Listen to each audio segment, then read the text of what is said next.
Good morning. We are moving along with our NFPA 70E 10-hour instructional course here at NL North America. In our room today, we have a variety of field technicians who work on wind turbine and solar plants, engaged in the activities of troubleshooting electrical, mechanical, and hydraulic systems. And we provide NFPA 70E as a precursor to classroom training for qualified electrical worker, Series 1, which is a separate course, 8 hours in length, and then field training and field mentorship, and finally, field verification prior to becoming a qualified electrical worker. The process can take anywhere from 3 weeks to 3 months based on the knowledge and skill of the participant as they come into the program. Today, we're going to be looking at Module 3 of our NFPA 70E training. Module 3 covers Article 110 of NFPA 70E, general requirements for electrical safety-related work practices. We cover 3 objectives in this module. We identify and explain the 3 core elements of a typical electrical safety program using NFPA 70E. We also list and apply those 11 main components of a robust electrical safety program as described in Article 110. We also demonstrate hands-on the use of testing instruments on equipment by qualified persons and the application of PPE. Again, these are hands-on demonstrations. We talk about requirements on various arc flash labels of our equipment, and then we show our participants the various classes of gloves, the various categories of arc clothing, and of course, multimeters, megers, mega ohm meters, the voltmeters, the amp meters. We cover all of the test equipment that they may need to use. We pull manufacturer's instructions for Fluke, which is the brand of multimeter we use, and we go through line per line on the requirements for safety in using those particular pieces of test equipment per manufacturer's instructions as recommended by NFPA 70E. So in this particular section of our training, the most important portion is really those 3 core elements of the electrical safety program: the hazard identification and risk assessment, control measures. We talk about the hierarchy of hazard controls, including that last line of defense, the PPE. We also cover employee training requirements. And as mentioned earlier, our training requirements here at NL are very, very strict and quite stringent when it comes to the levels of training and the coursework that we provide in the classroom, and then with our authorized field trainers who are competent persons out in the field on the wind sites, on the solar plants, providing mentorship and training on the job, which again can last up to 3 months based on the skill level of that particular new employee. Hazard identification and risk assessment are extremely important for us. We have, our standard job hazard analysis form. We require that all hazards are identified prior to commencing a task in the field. We look at more than just the electrical hazard of working on that particular cabinet or those exposed energized parts. We look at slip, trip, and fall hazards. We look at pinch points. We look at working from heights. We look at the awareness and self fit for duty portion of the people who are working in the field at that time. We do an assessment based on Safe Start, which is a common industry program that covers human error factors as well as the environmental hazards that are present in any given task. So our hazard identification is extremely stringent and also very important when it comes to performing any task. And those tasks that involve electrical hazards, we're adding an additional element of voltage levels, current levels.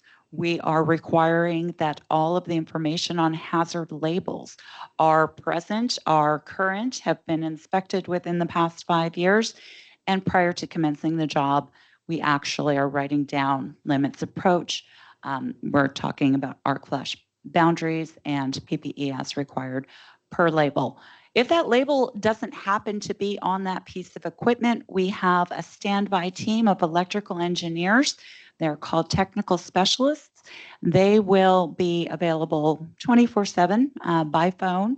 What happens is our technician or our personnel, our contractors, whoever may be working on that piece of equipment prior to commencing, need to contact that group, talk about where they are, what the equipment they're working on is, and those electrical engineers help determine the calculations for arc flash boundary and so on and so forth. These things can take several weeks. Sometimes those electrical specialists are actually reaching out to manufacturers and requiring those labels and getting that information into the hands of the technician before they commence a job.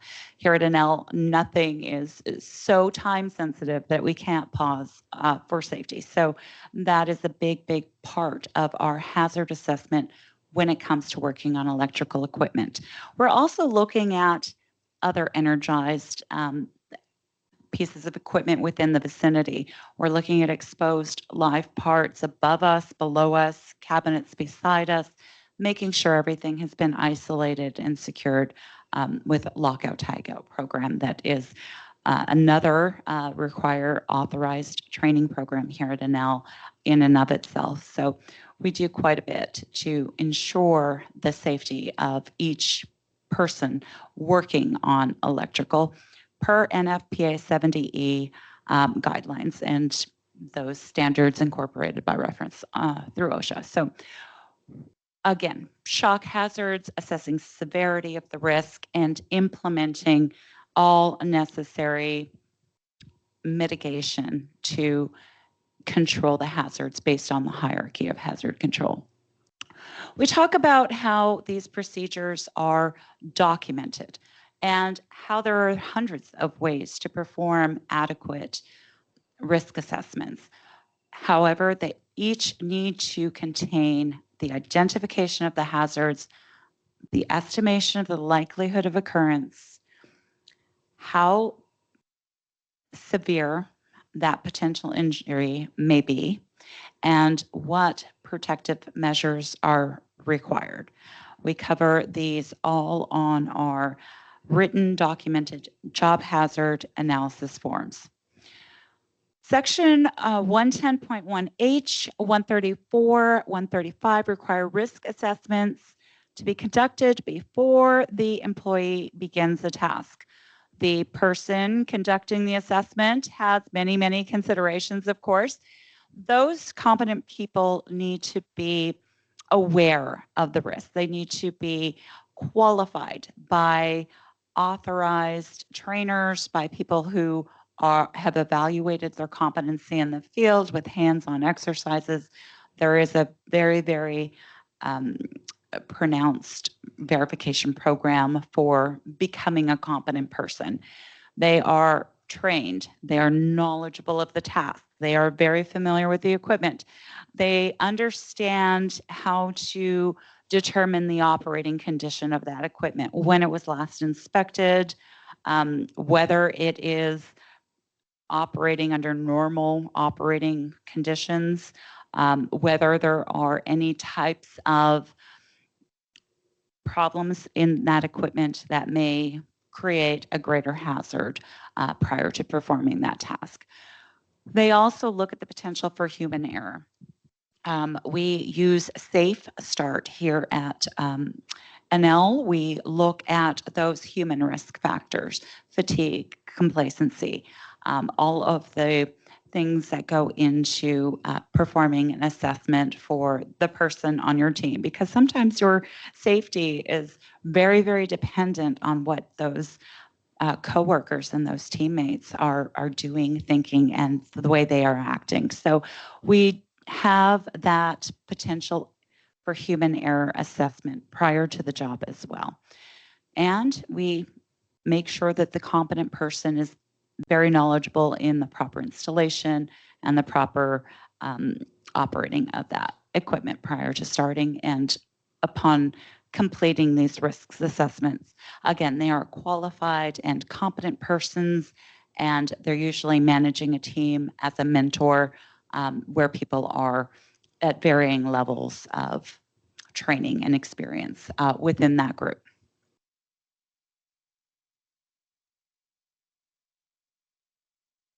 So hazard assessment examples.